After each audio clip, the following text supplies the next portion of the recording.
Two of the most common problems that people have is overthinking and comparison. And today I want to share with you what I've learned about how you can stop overthinking and how you can stop comparing yourself to others, because these two things are largely responsible for holding people back from building a life that they can be truly proud of.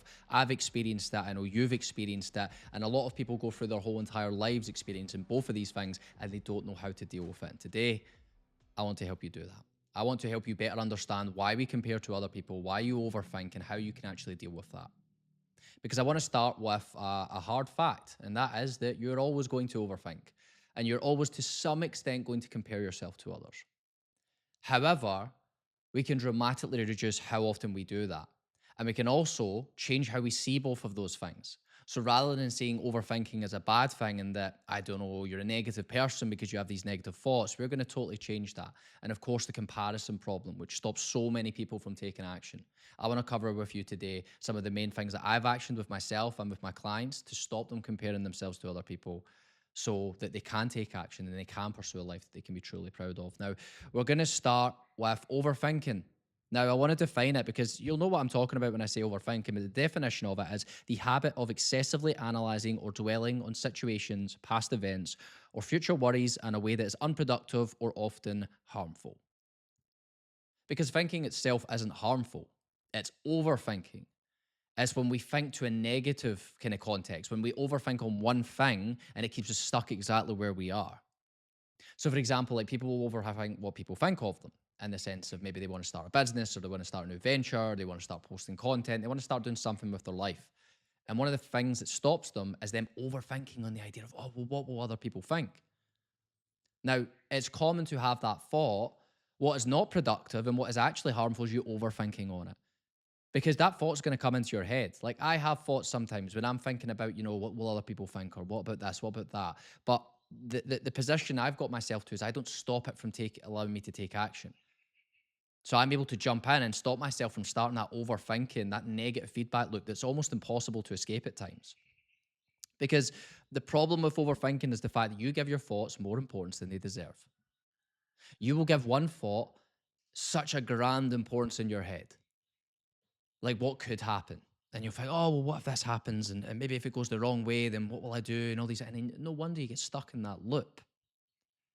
And you believe that your thoughts are facts. This is a big problem I see. People think that because they have a thought that it must be true. In fact, they don't even jump in to even consider that. They think, oh, I've had this thought that I am useless, that I'm not good enough, that I'm never going to make it, that other people are going to judge me. And they just assume that it's true. Whereas one of the first things I want you to take from today is the fact that your thoughts are not facts. They're exactly what they sound like. They are thoughts. And the human brain has a lot of them. You have a lot of them. I have a lot of them. And do you know what? A lot of them tend to be negative. And I'll tell you why. Because we have a negativity bias as humans. If we look at evolutionary psychology, that explains why. We evolved as humans to be more negative than we are positive a lot of the times. Because back thousands and tens of thousands of years ago, when we had to literally, it was life or death, every instance of our day was you had to survive, you had to recreate. Our brains evolved to overthink, to think more negatively and think, well, what if this happens? Or what if that happens? What if I turn this corner and there's a tiger and there's a lion, there's something that's going to kill me? Because if you didn't think like that, then guess what? You'd be a bit naive and you walk around the corner and something would happen and you would die. And at the time, during evolution, that was the exact opposite thing. Whereas now we live in a world where it's mostly safe. We can go about our days, do what we want, and we don't have to overthink. But what we have to understand is we did evolve to. It's a protective mechanism. Your brain is trying to protect you. So when you try to do a new venture, which is uncomfortable, your brain will start to overthink and it'll start to question it and say, well, what about this and what about that? So once you understand that your thoughts are not facts and that the human brain naturally evolved to overthink and to be negative because we have a negativity bias, then straight away you have the idea and the perspective that, oh, okay, I'm going to have some negative thoughts from time to time. That's fine. That's normal. Everybody does. See that voice in your head, that internal dialogue. It is going to doubt you, it is going to do all these things, but realize you are not your thoughts. You are the observer of them. I'm going to repeat that back to you. You are not your thoughts. You are the observer of them.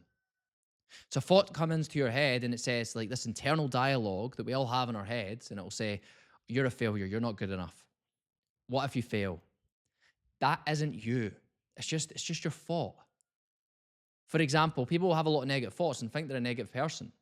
What would make you a negative person is if you project that into the world around you and you then speak negatively, you're constantly negative, you're never thinking about the positive side of things, and you're letting all of those thoughts manifest into your actions and what you speak into the world.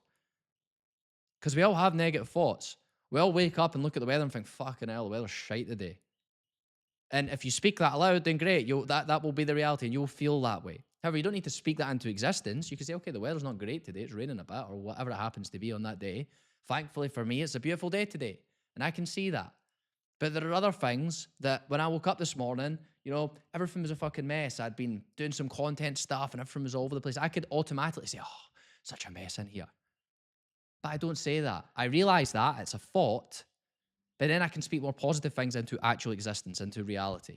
So you have to be very careful of what you speak into reality because, yes, you'll have these negative thoughts, but you don't have to speak them aloud. Marcus Aurelius, he said, never be heard complaining, not even to yourself. And that is one of the reasons why, because when you complain, you speak it into existence. Everybody has negative thoughts. We know that. But you think of the positive people that you know in your life. They just don't speak them into existence. They don't talk about them all the time. You don't have to talk about all the negative thoughts you have because remember, you are not your thoughts. You are the observer of them. So our job is to observe thoughts and realize, okay, I'm having this thought, I'm having that thought, I'm having that thought. I'm having a lot of fucking thoughts. But what you can truly control is what you do with them. Because I got into a bit of a rabbit hole because I love philosophy, right? And I've read philosophy for years and I used to read all these philosophers saying you control your thoughts. And I was like, how do you control your thoughts? You have all these random, I think about some total random shit sometimes. I don't control that. And you're probably thinking the same thing. You're like, yeah, I have some pretty random thoughts. And the reality is you're not always going to be able to control that. Random things are going to come good and bad. Some of them you're like, why the fuck am I thinking this? I do not want to be thinking this way. However, what you can control is not the thought itself, but what you do with the thought. Again, you're the observer of it. So anytime you have a negative thought, you don't have to actually make that your reality. You don't need to then talk about it. So that is the key distinction here, that thoughts, we can let them pass. We can analyze them, say, okay, that's a thought, let it pass. This is where journaling and, like therapy and coaching can come into play because it helps you make that distinction between your thoughts and reality. Because people get stuck up in that, in the sense that they think that their thoughts are true. And as I said before, our brains evolved for that. Our brains evolved for us to be more negative, for us to overthink. But we can reduce that by understanding why it happens. Now, the point that then gets us to is the fact that, okay, I understand that I'm the observer of my thoughts and that thoughts just come and go and that I generally am a bit more negative at times, humans tend to be. But what I can always, always, always control is what I do with those thoughts. So my question to you would then be, what are you going to do? I used the example earlier. People think they're a negative person because they have negative thoughts. That's not what makes you a negative person. What makes you a negative person is what you do with those thoughts. You then, anytime you speak to somebody, the only thing you talk about is negative things. You talk about, the things that you can't control. Oh, the football at the weekend was shite. We lost. Yeah. Oh, the weather was rubbish the other day. Oh, do you hear so-and-so died? You talk about all the negative shit. Why not choose to talk about some more positive things? You have that choice. So again, thoughts, observe them and choose very carefully which ones you want to speak aloud because your thoughts do not define you. Your actions do. You can think however you like. You can think, by the way, like a world champion at whatever it is you do. If that isn't followed up in your actions, then it's going to mean fuck all. So thoughts, they'll be there all the time. But it's your actions that define who you are as a human being. And we have the ability to control that. Marcus Aurelius, we got another good quote from him. He said that you have power over your mind, not outside events. Realize this and you will find strength. Realize that you do have power over your mind. As I said to you earlier, that dilemma I got myself into philosophy, saying that you have control over your thoughts. You don't have control over the thoughts that you have, but you have control over what you do with those thoughts. That's the key distinction. Now, you can influence your thoughts. If you consume negative shit all the time, guess what? You're going to think in a negative way. If you consume positive things and surround yourself with positive people, you're going to start to think more positively. So we can always influence it, but we cannot directly control it. But it comes back to that thing that the thing you can always control is what you then do with those thoughts. So we first of all can control how do we interpret them.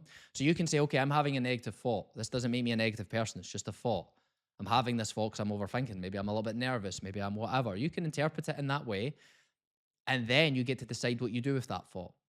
Do I let that actually show in my actions that, I'm feeling this way, I'm feeling that way? Or do I act regardless of that thought? That's the power that you have.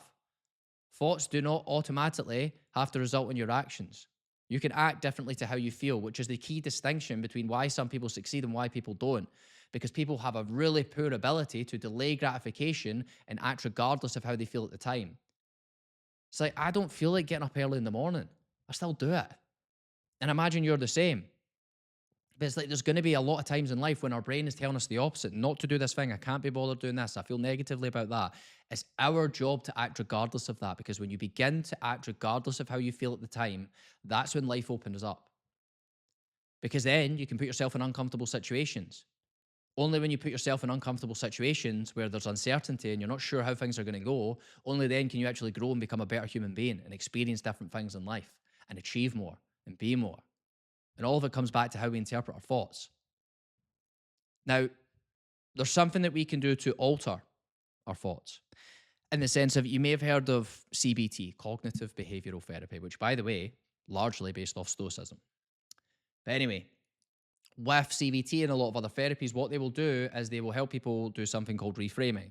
I help a lot of clients do this. Now, you can reframe through journaling. You can also reframe yourself if you know what you're doing. But this is what I look to do with my clients a lot. They will come to me with a negative thought or whatever it happens to be, and they say, oh, I failed at this. It's terrible. Now, it's my job to help them see a different perspective and say, okay, you see it as failure. It's not necessarily failure, because you're learning, you're growing, you're improving. So if I give you an example, right? I went to sparring yesterday, done like kickboxing sparring. Somebody bet the shit out of me for like 3 rounds. See, after that, I was just thinking, you're useless, you're this, you're that, you're so fucking bad. That's all I think, right? It happens all the time. Now, I get back home and I'm still having these thoughts and I'm overthinking. Now, what do? I get out my journal. I write down in my journal, okay, what is the thought? What is reality? Okay, you got beat a few rounds in sparring, big whoop. Everybody gets beaten sparring at times. You learn. That makes you better. What did you do wrong? How can you grow? How can you improve? How can you make sure that that doesn't happen again and you improve from it? Because if we didn't fail, if we didn't have any of these little or big failures at times, we would never learn. You learn more from your failures than you do from your successes. I guarantee you that. Think back to any time in your life when you've experienced some form of growth. For some people, that might be school, university, might be the last time they can remember when they passed an exam or they'd done something. Did you enjoy the process of sitting and studying for the exam? Probably not. It was quite uncomfortable. You had a lot of negative thoughts. You were overthinking. But that uncertainty and that time of discomfort is where you grew. So we can reframe our thoughts when we're overthinking and we think something is bad. It's not bad. You can choose if something is good or bad. And reality is there is no such thing as good or bad. We just choose what to make it so. We choose if something is good or if it's bad, or we define it. So some people say, like, I'm a failure. What I would say is, okay, this is valuable experience. How can this make me better? And that's what you can choose to do. When you are overthinking, you can reframe these thoughts. If you say, someone else is miles ahead of me, okay, great, use that as inspiration. What are they doing that I could learn from? So this is how you can begin to look at it. If somebody is much better than you are, great. What can I learn from them? I'm inspired by that. What can I do? You could say, oh, everything's a mess. Okay, then everything will be a mess. Or you could also say, everything's a bit untidy. What's the first thing I can do to change this up and to clean it up? That could be, by the way, that could be a room. That could be your life, with how you feel about yourself sometimes. You could say, I'm a mess. Okay, if you feel that way, then what's the first thing you could do? So that's what I want you to think about. In times when you're overthinking, this is what journaling's for. We can write out the situation and we can say, okay, how am I feeling right now? We can also go a step further. You don't necessarily need to, but you can label that. You can label it as, okay, I'm overthinking. This is me fearing the worst or whatever. You can think of all these things. You can label it as that. And you can say, okay, how do I want to respond to this? What's the new thought I want to come off the back of it? I'm learning, I'm growing, I'm improving, whatever that is. It's like problems are just opportunities. You don't need to see them as issues. Problems don't need to be bad things. They can be good things, in fact. Hardship is a requirement for becoming better. There's another reframe. And rejection is just redirection, as they say. So, like, we can look at these things and reframe them. So when you're overthinking, a lot of it comes back to just your mindset. If you're somebody with a very fixed, negative, pessimistic mindset, of course you're going to overthink because you think negatively, whereas you can reframe thoughts, think more positively on them. And then guess what? You're not going to overthink so much because you have a much more powerful mind, which is what you can control at the end of the day. So journaling is a great tool to use. Another thing that I like to look at is the idea of a hero lens. Now, what I mean by hero lens is we all look at the world through these imaginary glasses, right? Imagine we've got glasses, we've got a frame, we've got the lens. Imagine you could change your lens. Like, for example, Some people are just ridiculously driven and optimistic. So they have a different lens to you. Some people have a more negative, pessimistic lens. Their lens is dark. They see the world more negatively. You can choose through which lens you want to look at the world. So the way that I do that is I look at people I'm inspired by, and you can do the same thing. Think of people who are incredibly good at what you want to be good at. And you can say, right, how would so and so respond to this? I'm overthinking about this thing here. What would so and so do about this? Well, do you know what they do? Because they're disciplined and they're really strong minded. They would say, okay, I'm going to act regardless of this. And I'm actually going to see this as a good thing, as an opportunity to learn and improve. So use this idea of a hero lens. I use it in the sense of like my ideal self. What is the person I want to be? The version of Connor in 6, 12 months' time, in 2 years' time. I know how he acts. So how would he respond to it? And then guess what? You could act as that person. You can act as the person you want to become. And if you do that enough times, you will become that person. Because you'll build evidence through proof, through action, that you are that person. And you'll reframe everything in your life. So anytime you're faced with difficulty or you're overthinking, ask yourself, what would my ideal self do in this situation? Or somebody you're inspired by, what would they do? And then act as they would. You have the power to do that at any time. The last thing I want to mention on the basis of overthinking is the idea of the dichotomy of control, in the sense that there is some things in life that you can control, but most of which we can't. The only thing that we can always, always, always control is how we respond to things. So coming back to what we said about earlier about the fact that you're not your thoughts, you're the observer of them. If you're an observer, that means that you can look at it, you can say, okay, I'm having this thought. This doesn't mean that I'm this or that. What am I going to do with this thought? You can choose how to respond to that. That's one of the most powerful things you can learn in life, is that the majority of things are out of your control in life. So you shouldn't put much emotional weight towards them, but what you should put weight towards is how you respond to everything in life, because you ultimately always have control over that. Now, comparison. Comparison is the thief of joy. We've all heard that one. It's a belter of a quote. Theodore Roosevelt said that, and we've all experienced it. You know, maybe you've achieved something, maybe you're doing well in a lot of different aspects of your life, and then you compare yourself to where other people are, and you think, ah, oh, fucking hell, I should be doing more, I should be doing better, I should be this, I should be that. We've all done it from time to time. Now, what does that do? It steals joy from us. It's not a positive thing. We do not want to be comparing ourselves. In fact, I find there's very few situations in life where comparison is helpful. It can be in the sense of comparing and look at what other people are doing well and looking to replicate that, of course. But in terms of at its deepest level, comparison is absolutely the thief of joy. And it is what I experience. So many people come to me, my clients come to me, and when they're unhappy and when their mindset isn't where they wanted to be, a lot of it's because they're comparing themselves to other people. And you know just as well as me that what we see out there projected online and Instagram and social media isn't always reality. So you're comparing yourself to things that aren't actually true or aren't actually what you think they are. People have a fucking incredible ability to make up what they think is happening in somebody's life. The reality is that everybody has problems. You just don't see them. So maybe you look at somebody else's life and think, wow, I want to live their life. Guess what? You don't know what's going on behind closed doors. So that's one of the first things. But one of the most important things that I done, because I used to be so bad for comparison, because I'm obviously as a coach in my space, there's a lot of other coaches, there's a lot of people doing things that I'm doing, and some people are fucking incredible at it. But I used to look at that as almost a negative thing, and I used to compare myself and think, oh, they're miles ahead of me, they're in this, they're in that, I'm not as good as them. And that didn't help me at all. It didn't feed me. In fact, it took energy from me. And what I realized was that one of the things I hadn't done is defined what success was for me, which is one of the first things you have to do if you want to stop comparing yourself to others. You have to realize what you actually want from life.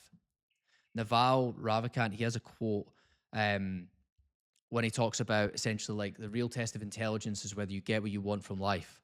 And it's so true. Because most people will go through life and people will think they're succeeding, but they get to the end of their life or they get halfway through their life and they think, fuck, I've got all this money, I've got all these tangible things, but I actually feel fucking worthless. I feel like a failure. And it's because they never defined for them what a successful life would be. Once you define what a successful life would be, you can then pursue it, you can live it. One of the reasons I'm much better able now to not compare myself to others is because I defined the path in life that I wanted to take. I envisioned what I would have to do in order to do that, and I'm doing a pretty fucking good job of that right now. Now, that doesn't mean that I'm immune to comparison. I'll still do it.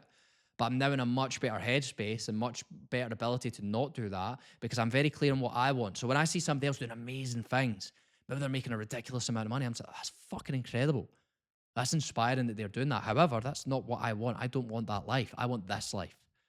So I'm not drawn off path from that. Whereas people, I see it especially in young guys all the time. They don't know what they want from life. So like, oh, well, that guy's making loads of money. That guy's in great shape. That guy's got all of it. That guy's got very few. That guy's got a good relationship. But that guy sleeps with loads of girls and does this. And they don't know what they want. So what can you expect but to compare yourself to other people? Because you've not defined what for you success is. So one of the, see, when I see a self-aware person that's on a fucking clear mission and I know that they've got their shit in order, one of the true telltale signs is that is they know what they want from life. Now, it's a hard thing. I'm not saying that you click your fingers and you know what you want, but you should be spending time trying to figure this out. Looking at, okay, what don't you want from life? Who do you look at and think, I don't want that? Who doesn't inspire you? Okay, you want the opposite of that maybe? And then we think of people that you are inspired by. What is it about them that you're inspired by? That's how I done it in the beginning. I seen some people and thought, wow, this trait and characteristic they have is incredible. This outcome they have from life, this relationship, this family they have, I fucking admire that so much. That's what I want from my family. So that means I have to find this type of partner and I have to do X type of thing and I have to live this type of life. And then I started to build a picture of what I want from life. So now, as I said, it's so much easier for me to not compare to others that are on a different path. Because some guys will be like, oh, well, that guy's cool as fuck. That guy has achieved this and that. He's so rich. But guess what? The guy's fat as fucking out of shape. So you can definitely be inspired by the fact that he's achieving incredible things with his business or his career. But maybe in the physical side of things, you're like, no, I don't want to be out of shape. Or vice versa. That guy's in great shape, but he doesn't really have a bit. It's fine. Like, you can take inspiration from different people. You don't need to be this person's way of living life is my way of living life. This is a problem, again, that people get stuck into. You don't need to listen to everything that I say and think that it's gospel. But if you listen to one thing that I say and you think, do you know what, I agree with Connor there, because I think that because of X, Y, and Z. That's you. That's you taking the power and you're thinking that for yourself. There's so many young men look to other people purely for their opinions and they'll say, oh, well, I'm doing this because so-and-so said so. That's fucking bullshit. Like, that is somebody that really doesn't know what they want. They're just following what other people want. Look at people for inspiration, but decide for yourself what you want. And once you understand for yourself what success is for you and what type of life you want to live, it's so much easier to not comparing yourself to others because you realize what the fuck actually matters. Like, what do you actually value? What do you, as Mark Manson would say, what do you actually give a fuck about? Because if you give a fuck about everything in life, then you're going to be miserable. If you want absolutely everything and your desires are here, there, and everywhere, you're literally going to be miserable. It's what drives a lot of people insane, is because they have desires to have everything. We can't have everything. So it's up to you. So if you want to stop being influenced by comparison, get clear on what it is that you want from life and what success is for you, because success is a relative term. It means different things to different people. Realize what you want from your life. And when you realize what you want from your life, you'll actually stop comparing yourself to others, because you'll see this is amazing what they're doing. However, I don't want that. I want this from my life. And you can seek inspiration from others rather than resenting them and feeling envious towards them. Another thing that I done, which helps a ton, is reducing your exposure to social media. Where does a lot of people's comparison come from? Social media. They compare themselves to others. They look at what other people are doing. Again, Instagram and all these other social medias are a highlight reel. Very rarely do people post their downs on it, their downsides. So again, another thing I done, I just reduced how much I use social media, because every time I was on it for 10 or 15 minutes, I realized I felt shit after it. I didn't feel good after it. So reduce how much you're on social media, because it's a comparison-based platform, or at least for most people it is. It doesn't have to be, but for most of us it is. So rather than losing yourself in other people's journey, focus on your own.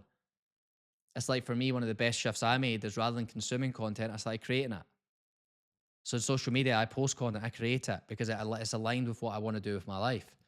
Whereas if all you're doing is consuming, then you're looking at what other people are doing. That's all you're doing. You're never doing anything for yourself. Again, big problem people have. They consume, but they never focus on what they actually want from their life. They never actually put into action the things that they actually look at. Now, to be honest, although there's an abundance of information on social media, knowledge isn't your problem. Action is. So ditch social media, because it's not doing you any good. If you're finding yourself comparing yourself to others on it, it's the best thing for you. Do what I do, use an app blocker, so you can only use it for like a set duration of time throughout the day. It's a game changer. I use an app called One Thing, but you can use Opal or any of these apps. They're so good. Now, the last thing I want to talk about is what we spoke about earlier, and it's reframing. You can catch yourself when you compare yourself to others. So if you see that, oh, I'm not as good as so-and-so, or they're this, or they're that, and then guess what? You could also begin to be resentful and say, oh, well, fuck them because of this and that. It happens all the time. People get envious, so they resent people, and then that means they criticize them. But what you can do instead is say, oh my God, so-and-so's achieved this. That's so inspiring. You can reframe it as saying, okay, I want what they have. I want an element of what they have. They hold themselves really well. They speak really well. If I truly want that for my life, how can I do that? So you can reframe the overthinking, not just the overthinking, but the comparison. When you compare yourself to others, it's usually because you're inspired by something. They have something that you want from life. So it comes back to those two choices. You can either resent them or you can be inspired by them. The choice is up to you. The last thing I want you to leave you with for today is a quote. Very simple quote. It says, "You'll stop worrying what others think about you when you realize how seldom they do."